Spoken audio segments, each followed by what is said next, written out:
மக்கள் கணக்கெடுப்புக்காக வந்திருக்கிறோம். இந்த பணிக்கு ஆசிரியர்கள் தான் நியமிச்சிருக்காங்க. இது வந்து 10 ஆண்டுகளுக்கு ஒரு முறை எடுக்கக்கூடியது.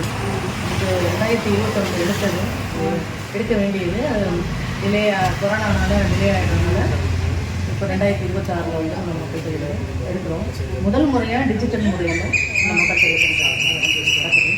அடுத்து வந்து இதனால் நம்முடைய அடிப்படை தேவைகள்லாம் என்ன அப்படிங்கிறத அரசாங்கத்துக்கு தெரியலை. அதனால் நிதி ஒதுக்கிறதெல்லாம் வந்து நம்முடைய தேவைகளை நமக்கு கிடைக்கிற அளவுக்கு பயன்படுத்துவாங்க. அதனால் நீங்கள் வந்து எங்களுக்கு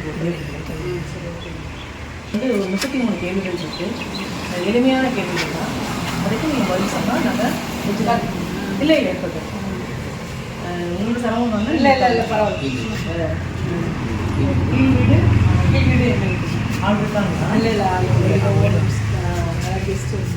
தங்குறதுக்கு மேல் வீட்டில் மட்டும் ஒரு ஃபேமிலி மட்டும்தான். வணக்கங்க, என் பேர் Venkatesan.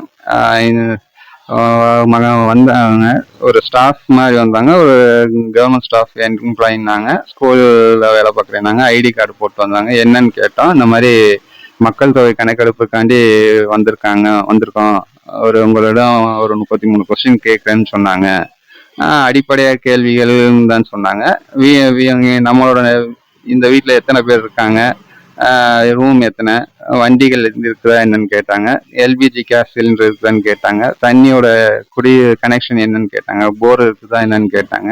Plus gas cylinder, cable connection, room எத்தனை ரூம் இருக்குதுன்னு கேட்டாங்க. எத்தனை பேர் இருக்குன்னு கேட்டாங்க. இது சம்மந்தமாக சொந்த வீடா என்னன்னு கேட்டாங்க. இப்படி அடிப்படை கேள்விகள் கேட்குறாங்க. கேட்டால் நாங்கள் பதில் சொல்கிறோம். ப்ளஸ் மொபைல் ஃபோனோட இது என்னன்னு கேட்டாங்க. லேண்ட்லைன் இருக்குதா என்னன்னு கேட்டாங்க. இது சம்மந்தமாக ஒரு 33 கொஸ்டின் கேட்டாங்க. நாங்கள் அதுக்கு பதில் சொன்னோம்.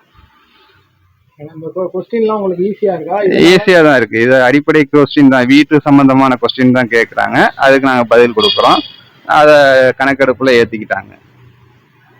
லிங்கராஜ் சென்சஸ் எடுக்க வந்திருந்தாங்க டிபார்ட்மெண்ட்லேருந்து, முனிசிபல் கார்பரேஷன்லேருந்து.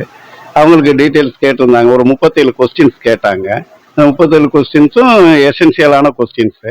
அது எல்லாமே சொல்லியிருக்கோம். பில்டிங்கை பற்றி, கார்பரேஷன் வாட்டர் வர்றதை பற்றி, இபி கனெக்ஷன் என்ன, இந்த மாதிரி டீட்டெயில்ஸ்லாம் கேட்டிருந்தாங்க. அது விஷயமா கொடுத்துருந்தோம்.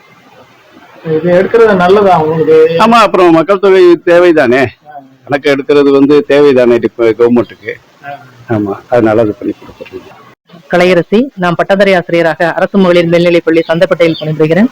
நம்முடைய அரசாங்கம் வந்து மக்கள் தொகை கணக்கெடுப்பு 10 ஆண்டுகளுக்கு ஒரு முறை நடந்து கொண்டிருக்கிறது.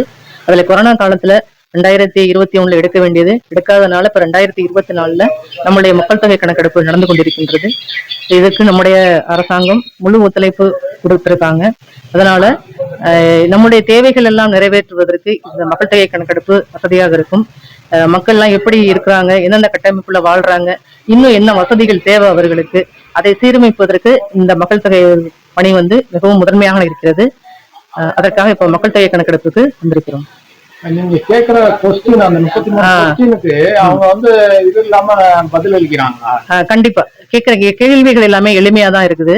அதனால வந்து மக்கள் வந்து முழு ஒத்துழைப்பு கொடுக்குறாங்க. 33 கேள்வி எளிமையா இருக்கிறனால எல்லா கேள்விகளுக்குமே சரியான பதில மக்கள் வந்து கொடுத்துட்டு இருக்காங்க.